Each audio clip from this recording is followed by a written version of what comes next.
Inscryption is an experimental card game by Daniel Mullins. As a fan of both his work and of card games, I was really excited to jump into it. The game describes itself as a card-based Odyssey, and that actually might be the best way to describe this game. It's a really strange game, and it's hard to accurately describe without spoilers. I will keep spoilers out of the first section of this review, and out of the conclusion. That way you can watch those while remaining relatively blind. I'll avoid major spoilers in general in this review, but due to the nature of the game, some spoilers will be inevitable. Don't worry though, I'll give you a warning before I get into the spoilery parts. You start the game in a log cabin with a disembodied pair of eyes looking at you, asking to play a card game. At the beginning of the game, we're introduced to some card mechanics.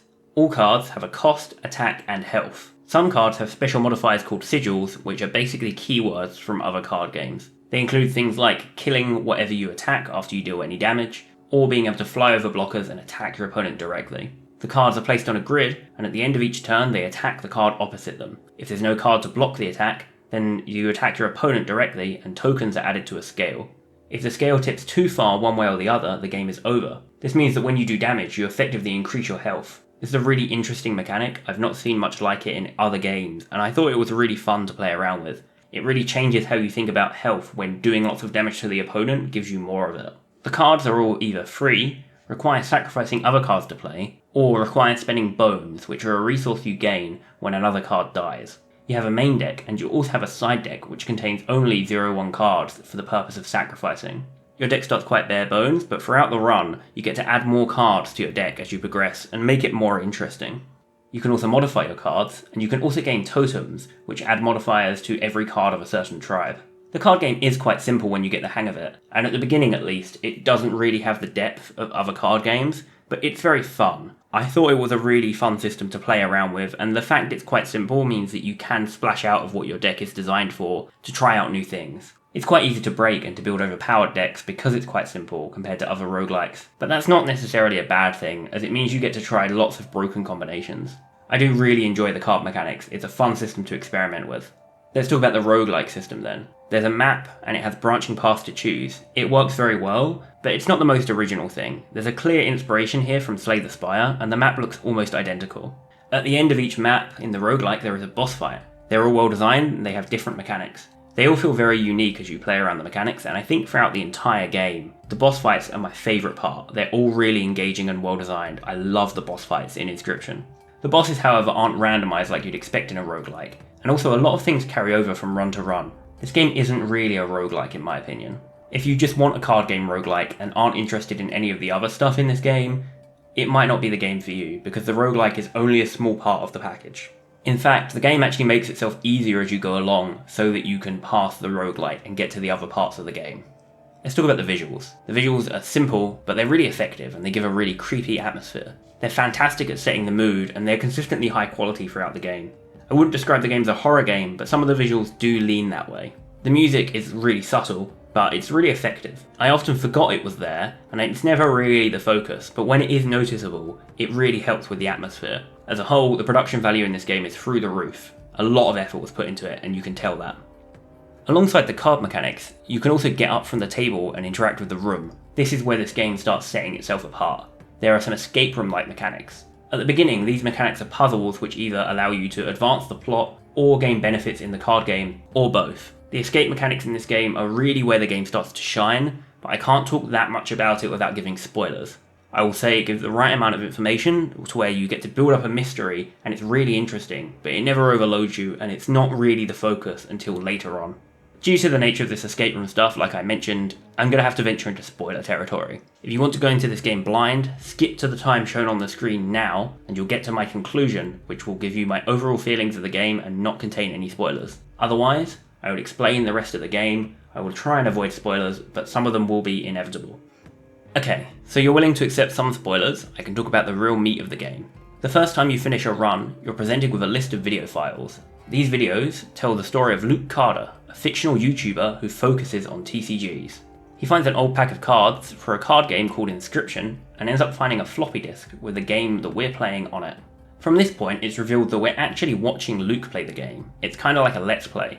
He does chime in from this point onwards with some commentary every now and again, but it's very light, it doesn't happen very often.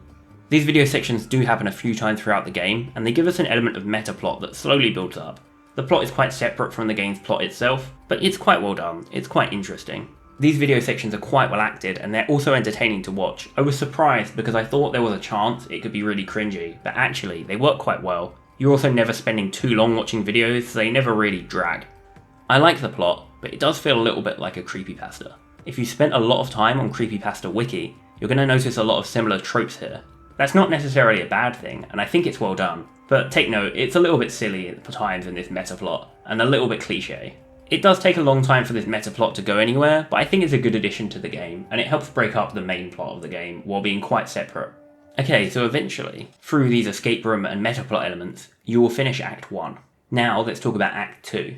So after you finish Act 1, the game gives you Whiplash. It completely shifts to a pixel art style, and it shifts away from being a roguelike into an RPG. The RPG battles still take place through the card game, and the mechanics are largely the same, but instead of gaining cards randomly, you now collect booster packs, which unlock cards which you can put in your deck. So it's a deck building card game, and like a CCG rather than a roguelike, and you can modify your deck whenever you want. There's also no side deck here, all your cards are in a single pile. At the beginning, you're given the choice of 4 separate decks. There's the Beast deck, which uses the sacrifice mechanics from before. There's an Undead deck, which uses the Bones mechanic from before. There's also a Robot deck, which uses an energy system where your maximum energy increases each turn, and you get all of your energy back each turn. This is similar to Hearthstone's Mana if you've ever played that game. Finally, there's a Wizard deck, which has crystals of 3 colours. Each card that's not a crystal requires you to have a certain colour of crystal in play to play that card. I chose the Wizard deck, which I thought was really interesting. There's a lot of different ways to build the deck, and I'm really happy with the deck I chose. I enjoyed it a lot. But they don't actually tell you these mechanics before you pick the deck, and you're forced to choose not really knowing what these decks do and what their mechanics are. In my opinion, this is a fatal flaw, because although it worked out well for me, it seems easy to pick a deck you don't like and be stuck with a deck with a mechanic that you just don't get on with. You do gain cards from all types, so you can mix and match later if you want, and even completely change your deck. There's some cards that are clearly designed for hybrid decks, and since you still get all of the meat, energy systems and the mechanics and the bones, it makes sense to at least include some cards from other tribes. Speaking of the deck building, the minimum size here is actually quite low. It's so low that with the minimum size deck, I was often drawing myself out of cards. This is interesting because it means that having a deck of the smallest size isn't really viable, which usually in deck building games you want the smallest size of deck for consistency's sake. This is interesting. It actually meant that you had to make good decisions with how big your deck is, and I quite like that. It's not something you usually see in deck builders. See, I really enjoyed the deck building aspects of this act. I think it was my favourite part of the game. There's a lot of freedom, there's a lot of interesting ways to get creative, and you can try lots of different things. It keeps it fresh and interesting. Also, the boss's unique mechanics here are really toned up a notch, and this is great. It means you can modify your deck for each boss and come in with a separate strategy for each boss, and I really like that. As someone who really likes building decks, it's really fun. I will say if you're not so into cards, this act really leans into the card mechanics, and so you might not like it if you're just looking for the plot, because you're going to have to play this deck builder, and you're going to have to at least think somewhat about your deck. Visually, it does take a downgrade in my opinion. Although it's still high fidelity and the production value is still here, it is a less distinctive art style. This pixel art style has been done everywhere before. It still looks nice in my opinion, but it does have a lot less atmosphere. The sound is good in this act though, it's on par with the rest of the game. There are some puzzles in this act, but they're pretty straightforward, with one exception. There's a riddle which I got stuck on, and I suck at riddles, so it's probably my fault, but I ended up having to brute force the solution, and even knowing the solution, I still don't know how you'd solve that from the hints that you're given. It was okay, because I could brute force it, and I suppose if you also got stuck you could look at a guide, but be warned, you have to solve these puzzles to progress the game. It's probably nothing though. I suck at puzzles, so it's probably just me being dumb rather than a flaw of the game. Overall, I think Act 2 is my favourite act of the game. It expands on the mechanics of the first act, and it creates a more deep system which is much more fleshed out. It lets you build a deck which lets you really explore the game's card mechanics. As a big card game fan, I loved this section of the game. That's about all there is to say for that act, and now it's time to speak about the third and final act. Act 3 once again changes up both the gameplay and the art style. A lot of what I said about the rest of the game applies here, so I will keep this section brief. The gameplay here is a hybrid between Acts 1 and 2. The game isn't a roguelike, but you do collect cards in the same way as Act 1. Your deck persists though, and when you die, you just go back to a checkpoint rather than starting from the beginning. You do get the option to upgrade and modify cards, which you do in Act 1 as well. The card mechanics here are based on the energy system which appeared for the robot deck in Act 2. You also get a side deck in this act, which to me was a bit strange because the energy mechanic seems like the mechanic which needs a side deck the least. since you're guaranteed to gain energy each turn, you can't really get mana screwed. In fact, if anything, I wish there was a side deck in Act 2 instead, because you could really get mana screwed, at least with the wizard mechanics. Visually, the aesthetic of this act is probably my favourite. It has this unique digital look. It's a lot simpler than the other acts. Maybe it's not quite as smooth looking, but I just really like the art style. Gameplay wise, this act was pretty easy, but it does add more mechanics to your deck over time, which keeps things interesting. And the boss fights continue to be great, really good fun, really unique mechanics. This act you're free to choose the order you do everything in, which is an okay system, but since your deck's constantly growing in power, it makes it really easy to outscale everything towards the end. There are some light escape room mechanics here, but they're only very light, not as in-depth as in the first act. Overall, the gameplay in this act was enjoyable. It's built on a solid foundation of the card game that I really enjoy. It's not a dramatic change from the other two acts, so it's probably the least shocking act in terms of how much it changes the mechanics. Thankfully, this is balanced a bit by the story, which really picks up in this act, and it alleviates some of the repetitive gameplay towards the end.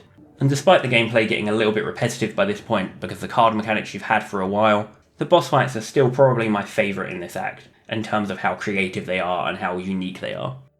In conclusion, Inscryption is a great game with flashes of being a brilliant game. It's all built on solid card mechanics, which are kept varied enough to keep the gameplay enjoyable, and its depth increases over time to create a really interesting system by the end. The story is pretty good and very unique, although in my opinion not every plot thread really works. There are a few things where it falls flat in my opinion, but I did really enjoy the story overall. It does reuse some tricks that you'll be familiar with if you've played other Daniel Mullins games. His games have a definite style, and this fits into that style. If you've played his games before, you probably know a little bit about what you're getting into here. While it doesn't always work well, the game is constantly experimenting and keeping things fresh. In my opinion, the times where it shines really outweigh the times where it doesn't. So I think it's a really great game. If you're not a fan of card games, you're not going to enjoy this game though. All of the mechanics are built around the card game, and you're just not going to enjoy it if you don't like cards. In addition, if all you're interested in is a roguelike deck builder, you might want to stay away from this game. It's not a Slay the Spire clone, and the roguelike elements are quite a small part of the game. So don't buy the game expecting it to just be Slay the Spire. That part of the game is not really the focus. There's a lot of variety here, and the game really experiments a lot. If you love experimental games, or you like card games, or you just want to try something that does something a bit different and a bit new, I recommend this game. I really do recommend this game. I had a blast playing it, and you really owe it to yourself to play it if you're a fan of card games or just experimental games. Remember to subscribe for more videos and reviews, and if you enjoyed this video, leave a like and comment on your opinion on Inscryption. How did you find it? Did you like it? Did you not like it? Do you disagree with my opinion? Otherwise, I'll see you next time.